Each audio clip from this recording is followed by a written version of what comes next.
A elfa usava brincos de prata cravejados de pedras nas orelhas pontiagudas.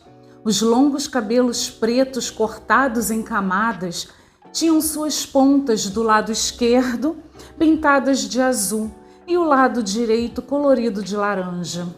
Usava um vestido curto acima do joelho, bordado com fios de ouro, e por cima um corpete de couro marrom com franjas que desciam por suas pernas. Esse não é um trecho de um livro. Eu escrevi para exemplificar como é uma descrição enfadonha, chatinha, que eu já li em alguns livros por aí. Meu nome é Bárbara Garré, seja bem-vindo ao meu canal. Hoje a gente vai falar sobre descrição de personagens. Você quer aprender de uma vez por todas o jeito certo para descrever os personagens do seu livro? Fica comigo até o final desse vídeo. O exemplo que eu dei agora, da elfa, blá blá blá, blá blá blá, blá blá blá, é uma descrição que eu já vi em muitos livros, em livros que eu já li, em livros que eu fiz revisão, em livros que eu publiquei, de autores quando eu tinha a minha editora, que agora eu não tenho mais. O que acontece? Quando você começa a descrever a vestimenta do personagem, descrevendo tudo tintim por tintim e entrando em detalhes, fica chato. A descrição das roupas, da vestimenta, do cabelo, da aparência, disso, daquilo outro, exageradamente em um único bloco de texto, fica forçado, fica amador. Parece que você não tem experiência suficiente como escritor para, ao longo da sua história, você ir inserindo aos poucos a descrição do seu personagem. Sim, isso que é o ideal. Ao longo da sua história, ao longo da sua narrativa, você vai inserindo observações, uma característica aqui, outra acolá. Existe sim a possibilidade de você, ao longo da sua narrativa, ter um parágrafo em que você vai falar do personagem, mas nada tão assim pesado. O cabelo dela era louro, ela usava brinco dourado, usava roupa preta, colar dourado, e muitos detalhes juntos num bloco só. Eu vou dar um exemplo para você de um texto do Guilherme Del Toro, um trecho do livro dele, do livro Noturno, que é uma trilogia, a trilogia da escuridão, se eu não me engano. Eu vou ler para você um trecho sensacional. Nesse trecho, ele fala sobre um dos personagens principais, o Cetrakian, que é um caçador de vampiros. Esse livro Noturno, ele fala sobre vampiros. Teve até uma série de TV, o nome era The Strain, já tem muitos anos. Eu acho que ela não chegou nem a ter uma terceira temporada, acho que ela teve primeira e segunda temporadas. Preste atenção nessa narrativa. Diante da porta, ele tocou a mezuzá e beijou as pontas dos enrugados dedos recurvos antes de entrar. O velho espelho no corredor estava tão arranhado e esmaecido que era preciso torcer o pescoço para encontrar um pedaço em que ele pudesse se ver. O cabelo branco, feito alabastro, que começava bem no alto da testa sulcada e batia na nuca, abaixo das orelhas, não era parado havia muito.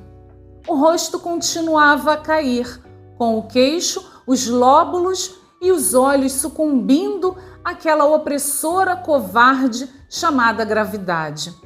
As mãos, tão quebradas e mal saradas tantas décadas antes, haviam se curvado feito garras artríticas que ele mantinha permanentemente escondidas sob luvas de lã, só deixando aparecer as pontas dos dedos. Contudo, debaixo e dentro daquela fachada em ruínas de um homem, havia força, fogo, fibra. Gente, perceberam essa descrição que ele faz do personagem? Ela tem contexto. E esse é o ponto. A descrição do seu personagem precisa ter contexto, precisa ter um porquê. Não é só você chegar e falar, porque a elfa tinha cabelo longo, blá, blá, blá, blá, blá, blá, blá, blá, blá. E isso é uma falha. Eu já peguei muitos livros de fantasia desse jeito, com esse tipo de descrição. Por quê? Deduzo eu, que de tanto as pessoas assistirem filmes, tipo O Senhor dos Anéis, lerem os livros e terem aquela imagem mental e visual nos filmes dos personagens, eles querem mostrar, tem esse desejo, não é ruim isso, gente. Ter o desejo de mostrar como seu personagem é, isso não é ruim. Porém, fica enfadonho, fica aquele monte de descrição e, cara, é chato. O seu leitor fica lendo que aquilo não representa nada para o seu leitor, não está dizendo nada. Mas, nessa descrição aqui, ele começa dizendo que o velho tinha as pontas dos dedos enrugados. Você já vê que é uma pessoa de idade. Cabelo branco feito alabastro, que não era aparado havia muito, ou seja, era uma pessoa desleixada, descuidada com a sua aparência. Então, aos poucos, vai inserindo tanto características físicas quanto características psicológicas do personagem. Aí fala uma parte aqui, as mãos tão quebradas e mal saradas tantas décadas antes se curvaram, feito garras artríticas, ou seja, ele era um doente, um velho doente, artrite, recurvou as mãos dele que já haviam sido quebradas antes. E para fechar com chave de ouro, ele fala que dentro daquela fachada em ruínas, ele comparou, fez uma comparação das ruínas com o corpo velho do homem e disse que havia força, fogo, fibra. Então ele colocou um traço de personalidade do personagem, que era um personagem que estava disposto a qualquer coisa, que tinha energia, muito embora a sua aparência não mostrasse isso. Pegou a manha, o macete da situação? Não faz a sua descrição em bloco, um monte de características físicas. Alterna isso. No vídeo anterior, eu vou deixar o link dele aqui embaixo, eu falo sobre descrição de personagens e dou alguns pulos do gato para você. Pensa que o seu leitor é seu colaborador, o seu leitor quer imaginar, o seu leitor precisa fantasiar. Se você entrega do jeito que você quer, como o seu personagem vai deixar o que para a imaginação do seu leitor? O que o seu leitor vai imaginar? O que o seu leitor vai sonhar?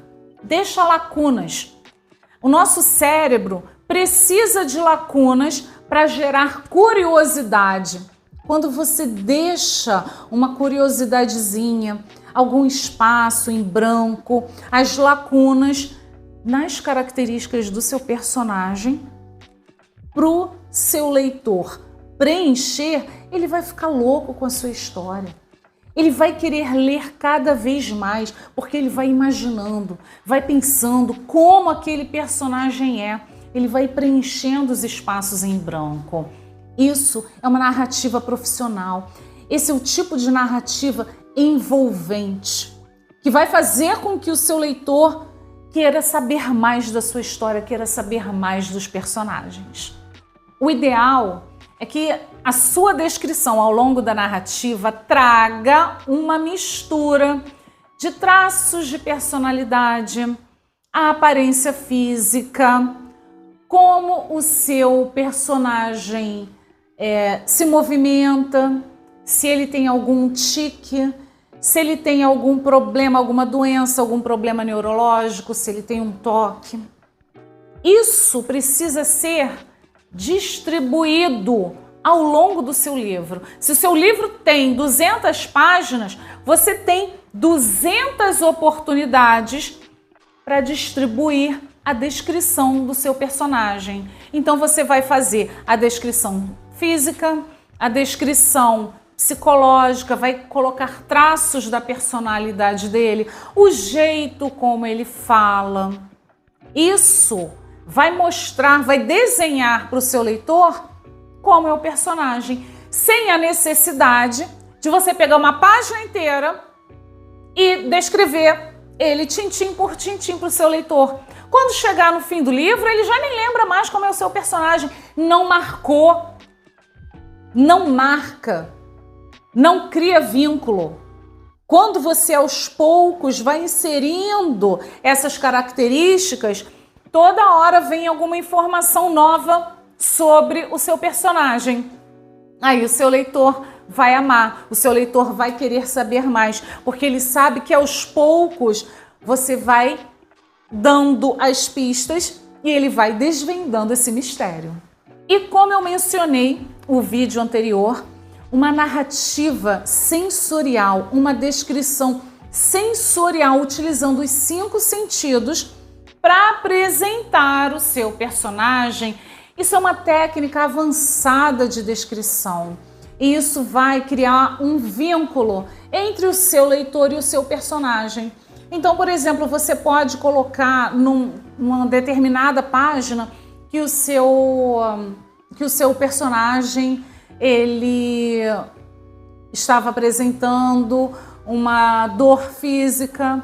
Depois você menciona que ele, quando era criança, ele sofreu um acidente, fazendo um link entre a dor nos joelhos e um tombo que ele levou quando tinha 5 anos de idade. Numa outra oportunidade, você fala sobre o perfume que ele usava desde a década de 80, porque lembrava uma namoradinha. Então você vê que ele é uma pessoa romântica. Percebe? Você vai inserindo aos poucos, inclusive essa descrição sensorial, para que o seu personagem seja tridimensional. Você dá essas características físicas, dá os traços de personalidade, expressões faciais, mas também os 5 sentidos. Porque você inserindo os 5 sentidos no seu personagem, ao apresentá-lo para o leitor, o que vai acontecer? O leitor vai perceber que tem alguém ali diante dele que é um igual. Pode ser um elfo, pode ser um alienígena, pode ser um monstro, mas a humanidade está ali. Você deixa o seu personagem mais humano quando o seu personagem tem uma dor de barriga, quando o seu personagem tem um passado, um acidente no passado, quando o seu personagem sente saudades de algo. Isso humaniza o seu personagem e humaniza a sua história. E quando a gente humaniza algo, gera empatia, cria vínculo e o seu leitor não vai largar o seu livro. E que tal um exercício prático? Bora praticar? Crie um personagem fictício e descreva ele. Coloca aqui nos comentários. Faz a descrição desse personagem. Tenta utilizar não vai fazer um bloco, lógico, por favor. Mas escreve um parágrafo e insere em meio a sua narrativa, uma cena, digamos. Coloca lá uma parte física dele, uma descrição de como ele é psicologicamente, se ele é mal-humorado, se ele se irrita facilmente, se ele sente dor, o que ele gosta de cheirar, o que ele gosta de comer. Faz essa descrição para mim, vai ser sensacional, eu vou amar. E para você que chegou até aqui e está afim de melhorar a sua escrita, eu vou deixar aqui embaixo o link do meu curso Como Criar Personagens Únicos e Arrebatadores. E lá eu explico, tintim por tintim, como você vai criar esse personagem tridimensional, conquistador, que vai arrebatar o seu leitor. Gostou do vídeo? Se inscreve no canal, deixa o seu joinha e assista os vídeos anteriores. Tem muito assunto, tem muita aula legal para você aprender muito, aproveitar bastante. Te vejo no próximo vídeo.